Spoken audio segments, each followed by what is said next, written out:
জঙ্গমে তির্যক, জঙ্গম মানে যারা চলতে পারে তাদের মধ্যে দুইটা ভাগ করলো, কেউ আকাশে চলে, কেউ জলে স্থলে চলে। জঙ্গমে তির্যক, জল স্থলচর বিভেদ, কোনোটা জলচর, কোনোটা স্থলচর, কোনোটা আকাশ দিয়ে উড়ে যায়।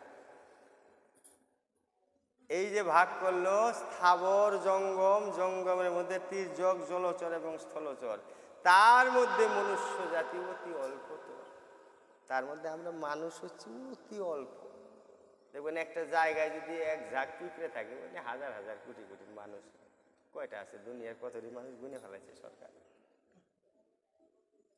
তার মধ্যে আবার ম্লেচ্ছ, পুলিন্দ, বৌদ্ধ সবর। মানুষের মধ্যে আবার আছে ম্লেচ্ছ, মেলস আছে না, তার মধ্যে আছে পুলিন্দ, বৌদ্ধ সবর, নিম্ন জাতি, যাদেরকে বোঝানি কিছু সম্ভব না। যেমন ওই যে মুসি, মেথর, ডোম, সাঁওতাল মাতাল, পশু পাখি বধ করে খায়, এরা কিন্তু জন্মগতভাবেই ওই সমস্ত ভাব, ওই পাহাড় পর্বতে জন্ম নিছে, ওইভাবেই যাবে গা, ওইভাবেই মেলা মানুষ চলে গেছে। এবার তারা তো না হয় জন্মগতভাবে, আবার আমাদের সভ্য সমাজে কি আছে, দেখতে মানুষ দেখা যাচ্ছে ভদ্রলোক কিন্তু সাঁওতাল। ওই পশু হত্যা, জীব হত্যা ছাড়া ওকে চলে না, ওটাও সাঁওতালের মধ্যে বসে। সাঁওতালে পড়ে নাই? একটা জীবকে হত্যা করলে যে তার যে যন্ত্রণা, এটা আমি অনুভব করতে পারবো আমার সন্তানকে যদি কেউ মোচড় দিয়ে হত্যা করে, যদি আঘাত করে ছুরি ঢুকিয়ে দেয়, বোঝা যাবে না? ওই একই যন্ত্রণা, একই যন্ত্রণা কিন্তু ভোগ করতেছে। ওই যন্ত্রণাটা কিন্তু যে শিকারী, দেখেন কত সুন্দর কথা, একটা শিকারী যখন তীর মারছে হরিণকে, তীরটা যদি ফসকে যায়, শিকারীটা কি আফসোস করে, লাগলো না, এরকম একটা আফসোস করে না? আর ওই তীরটা যখন হরিণের একেবারে বুকের পেটের মধ্যে গাতে, তখন ওই হরিণে যত ছট ফটায়, ওই শিকারীর তত বাহাদুরি, সে সাবাস আমার কি হারে সইছ। তাইলে যারা এই হত্যায় প্রবৃত্ত, ওই মৃত্যু যন্ত্রণা যত গভীর হয়, ওই হত্যাকারীর ততটা আনন্দ হয়। তার পক্ষে কি বোঝা সম্ভব শাস্ত্র কথা? ওটাছে আর মাথায় ঢুকবে না। সেই জন্য বললো কি, এই যে মনুষ্য জাতি, এর মধ্যে বেশিরভাগের থেকে বৌদ্ধ, পুলিন্দ, সবর, এই ভাগ। কিছু কিছু আছে জন্মগত ভাবে, আমরা তো ভদ্রলোক হিসাবে একই ব্যবহার। যখন আমরা টিভিতে দেখায় না, ওই যে কি চ্যানেলে, কি চ্যানেল জানি ওইগুলা, বাঘে যে হরিণ ধরে, কি জানি চ্যানেল, জিওগ্রাফি টাবে কি দেখায় অ্যামাজনে, ওইটা দেখে একজনে খুব আফসোস করতেছে, ইস কি কষ্ট করে হরিণটাকে ধরে ইয়ে করছে। একটা শিয়ালে মুরগি ধরছে, কত কষ্ট করতেছে, মুরগির অনেকগুলো বাচ্চা ছটফট করতেছে, ও খাওয়া দাওয়া বন্ধ করে দিচ্ছে। দেখে বাবাই কয়, এই খাওয়া বাদ দেখলে দেখো, কই দেখো বাবা কি কষ্ট করে শিয়ালে মুরগিটাকে ধরছে, কি যন্ত্রণা পাইতেছে না? ও কি খাইতেছে গন্তে দেখি, খাইতেছে হচ্ছে পোলাও, ওই মুরগি খাইতেছে। এটা একটু বোঝার বিষয় আছে না? জ্ঞানে যখন আমরা দেখি তখন আমাদের ঠিকই মায়া লাগে। আমি যে কর্মটা কি করতেছি ওই দিকে তো তাকাই না, ও তো ওয়াই খাইতেছে লেগ পিস, ওটা যখন মারছে যন্ত্রণা পায় নাই। এই হইল বিষয়টা। এই যে জাতিতে আমরা সব, ওই যেখানে যেটা বললো যে কই হারে ফেলাইলাম, তার মধ্যে মনুষ্য জাতি অতি অল্পতর, মানে মানুষ অল্প এখানে। তার মধ্যে কি খালি কি ম্লেচ্ছ, পুলিন্দ, বৌদ্ধ, সবর, এতে মেল্লস, মুল্লস, বৌদ্ধ, সবর, জীব হত্যাকারী, রক্তারক্তি। এই যে দুর্গা পূজা করতেছি, কি যে কালকে অবস্থা গেছে, মায়ের যে বিদায়, চারিদিকে কাঁচা রক্তের গন্ধে মাটি দূষিত করে ফেলেছে মানুষ, বুঝলেন? এটা কিসের পূজা? যাওয়া যায় না তো মাঠে ঘাটে বাজারে, গন্ধ, কাঁচা রক্তের পচা গন্ধ, কত জীব হত্যা। না, এই যে বিসর্জন, এই যে এগুলা কথা তো একাই মনে আসে, বিসর্জন মানে বিসর্জন মা তো এখানে কৃপা করে আসছে, আমাদেরকে কৃপা করার জন্য তিনি আসছে। তাকে দর্শন করে আমার ভিতরের আসরিক শক্তিগুলাকে যেন আমি বর্জন করতে পারি, বধ করতে পারি, নাশ করতে পারি, তার জন্যই তো তিনি ত্রিশূলটা নিছে, যে হে মা ওই ত্রিশূল আমার বুকে তুমি বিধিয়ে দাও, আমার এই দুষ্ট শক্তি বুদ্ধিগুলো নাশ হয়ে যাক। এই তো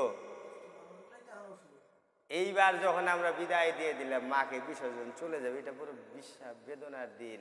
আমার ভিতরের আসরিক শক্তিগুলো নষ্ট হলো না, নাই, আজকে মা চলে যাচ্ছে। তাহলে তার কাছে জানাইতে হবে, হে মা তুমি যে চলে গেলে আমি কি অর্জন করলাম, তোমার কাছে কি লাভ করলাম? তুমি এতদিন আমার নয়নের সম্মুখে ছিলে কৈলাস থেকে এসে, তুমি আজকে বিদায় নিয়ে চলে যাচ্ছ, তোমাকে ভাসিয়ে দেব। তাই বিসর্জন শব্দের অর্থ হচ্ছে বিশেষ রূপে অর্জন। তুমি এবার আমার অন্তরের ভিতরে আসো, নয়ন মন্দির দিয়ে তুমি আমার হৃদয় মন্দিরে অধিষ্ঠান করে প্রত্যেকটা প্রতি মুহূর্তে আমার হৃদয়ের অসুরগুলিকে তুমি দমন করে দাও হে মা। এরই নাম হচ্ছে বিসর্জন।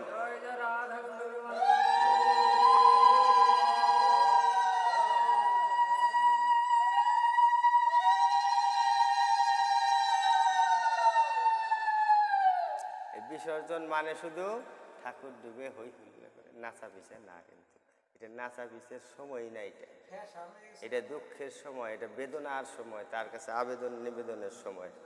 এই সময়ে কিন্তু আমরা এগুলা করি। যাই হোক, দেখেন এই শাস্ত্রের কথা আর বাইরের কথা কি হারে মিল। এখানে বলছে বেদ কি আসলো, তার মধ্যে মিলেছে পুলিন্দ প্রদেশ বেদনিষ্ঠ মধ্যে অর্ধেক বেদ মুখে মানে। এবার আমরা অনেকে বেদনিষ্ঠ বলে মনে করি যে না আমরা বেদ হিসাবে চলি, আমরা পিতামাতার শ্রাদ্ধ আদি করি, বাড়িতে কালী পূজাই লক্ষ্মী পূজা হবে যে সব করি, বেদের ক্রিয়াকর্ম সব করি, তাহলে বেদনিষ্ঠ, বেশ পূজা করি ই করি, তাহলে তো মোটামুটি বেদ মানি, বেদের এইগুলো মানতেই হবে। কিন্তু শাস্ত্রে বললেন বেদনিষ্ঠ মধ্যে অর্ধেক বেদ মুখে মানে, অর্ধেক লোক কিনে খালি মুখে মুখে মানে। একটা পূজা করলে আমরা কি করি, বাড়িতে যদি একটা পদ্মা পূজা করি, মাছ খাওয়া যাবে, নিরামিষ খাইতে হবে না আগের দিন থেকে। তাইলে এই দুর্গা পূজার মধ্যে এত কি নিরামিষ খাই আমরা, কি কেউ খায়? ষষ্ঠীর থেকে কাহিনী আরম্ভ করে না। তাইলে বেদের নিয়ম কি আমরা কি মানলাম?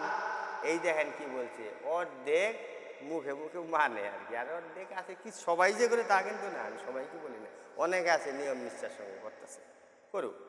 কিন্তু এখানে বললেন বেদ নিষ্ঠ মধ্যে অর্ধেক বেদ মুখে মানে বেদ নিষিদ্ধ পাপ করে ধর্ম নাই করে, তারা যা মনে তাই বেছে নিয়ে আয়। ওই যে কি একটা পূজা হয়েছে, যাত্রা পূজা করে না, এটা তো কোনো কাহিনীর মধ্যেই পড়ে না, এটা হচ্ছে আমাদের বাংলাদেশে যারা কিছু জানে নাই বোঝে নাই, পুঁটি মাছ আইনা বলে পূজা করে নেব। ওই যাত্রা, এই যাত্রা আবার কোন ঠাকুর? মায়ে যাত্রা করছে, তাকে বিদায় দিয়ে তুমি বিসর্জনে অংশগ্রহণ করো, বাড়তে পার পুঁটি মাছ দিয়ে কি পূজা রেই না, হ্যাঁ হাত দাও আর ওই যে মাইসা দাও, মাইজা ঘইছে ওইটা বললে পূজা হইল। এগুলা কিন্তু আমরা আগে জিনিসগুলো ধৈর্য বুঝে যাত্রা পূজা না করলে এটা কিন্তু কিছুই না, এনে ভঙ্গি বিরিঙ্গি এই জিনিসগুলা হচ্ছে আমাদের ওই জায়গার থেকে জানছি, এর মানে তো কিছু জানি না, কি জন্যে করার লাগে তাও তো জানি না। ওই কি যাত্রা পূজা আবার একটু পরে অনেক হাসি কাটতেছে, হেনে যাই লিস্টে নাম দিছি, কয় তাড়াতাড়ি ফুল দিয়ে যাই নিয়ে গেছা। কোনো পূজা হয় এগুলা? পূজা হয় না। পূজা করতে গেলে দেহটাকে শুদ্ধ রাখতে হবে, এইটা হচ্ছে শাস্ত্রের কথা। দেখেন তারপরে কি বললো, যে বেদ নিষিদ্ধ পাপ করে ধর্ম নাহি করে, তারা কি ধর্ম গুনব? তারা কোনো ধর্মের মধ্যে নাই। ধর্মচারীর মধ্যে বহুত কর্মনিষ্ঠ, তবে সবাই যে এরকম তা কিন্তু না। যেমন এই যে আপনারা ধর্ম আচরণ করতেছেন কত সুন্দরভাবে, এই যে আজকের এই দিনে এরকম আপনাদের মতো অনেক ভক্ত আছে যারা ধর্ম আচরণ করে।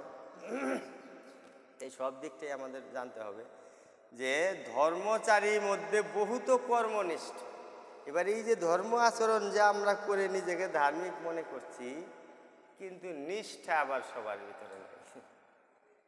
অনেকের ভিতরে কর্মের প্রতি নিষ্ঠা আছে, কারো ভিতরে নিষ্ঠা নাই। হরিসেবা করণ জায়গা করি, ডাকছে যাই, অতটা অত ঝামেলা নাই, কীর্তন করার দরকার করি, অত নিয়ম নিষ্ঠার ভিতরে অনেকের নাই, অনেকের আবার আছে। সবারই কিন্তু হবে না। এখানে বলছে বহুত কর্মনিষ্ঠ। ধর্মচারীর মধ্যে বহুত কর্মনিষ্ঠ, কোটি কর্মনিষ্ঠ মধ্যে এক জ্ঞানী শ্রেষ্ঠ। এরকম আবার অনেকের আছে কর্মনিষ্ঠা আছে ঠিক, কোটি কোটির মধ্যে একজনে সেই জ্ঞান লাভ করতে পারছে, কোটিতে একজন। কোন জ্ঞান? এটা পারমার্থিক জ্ঞান, যে জ্ঞান লাভ করতে পারলে আর কোনো কিছু জানার বাকি থাকে না। কোটি কোটি নিয়ম নিষ্ঠাচারী সাধু বৈষ্ণবের মধ্যে একজন জ্ঞান লাভ করতে পারছে, সেটা হচ্ছে পারমার্থিক জ্ঞান।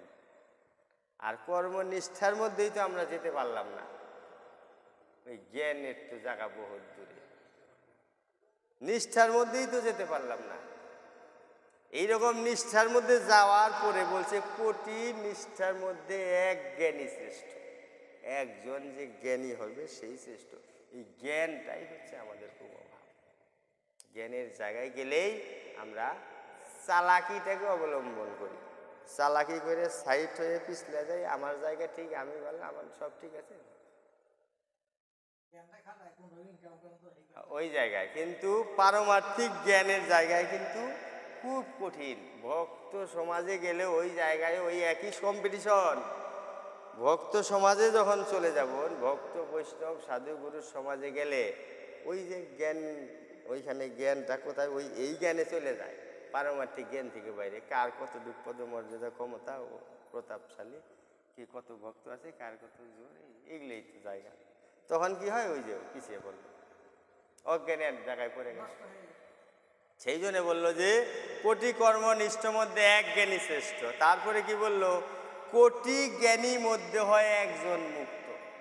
এরকম জ্ঞান আছে ভালো, কিন্তু মুক্ত না।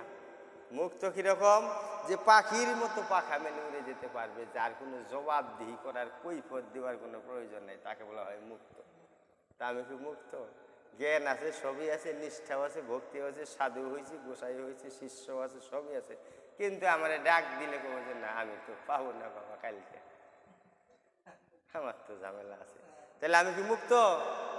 যিনি মুক্ত বিহার করে সেই মুক্ত ছিলেন আজন্ম ব্রহ্মচারী সুখদেব গোস্বামী। জন্ম নেওয়ার পরেই তিনি রওনা দিয়েছিলেন, জন্ম নেওয়ার পরেই উলঙ্গ অবস্থায় যিনি রওনা দিয়েছিলেন তার নাম মুক্ত। তিনি গোদহন কাল পর্যন্ত একটা জায়গায় স্থির থাকলেন, তিনি মুক্ত। এই যে রূপ গোস্বামী, সনাতন গোস্বামী, এনারা মুক্ত। এনারা এক একটা গাছের নিচে এক একটা রাত্রি শয়ন করে, এগুলাকে বলা হয় মুক্ত। জ্ঞানী হওয়ার পরেও, ভক্ত হওয়ার পরেও, নিষ্ঠা হওয়ার পরে আবার মুক্ত হইতে হবে। মুক্ত না হলে তো ইচ্ছা মতো কর্ম করা যাবে না। তাহলে এই যে ভক্তি লাইনটা কত কঠিন, কত গভীর, কত ভাব ব্যঞ্জনাপূর্ণ, শাস্ত্রে কত সুন্দরভাবে ব্যাখ্যা দেওয়া আছে দেখেন। তারপরে কি বললেন, যে কোটি জ্ঞানী মধ্যে হয় একজন মুক্ত, কোটি মুক্ত মধ্যে দুর্লভ এক কৃষ্ণ ভক্ত। জয় জয় রাধা গোবিন্দ প্রেমানন্দ হরি।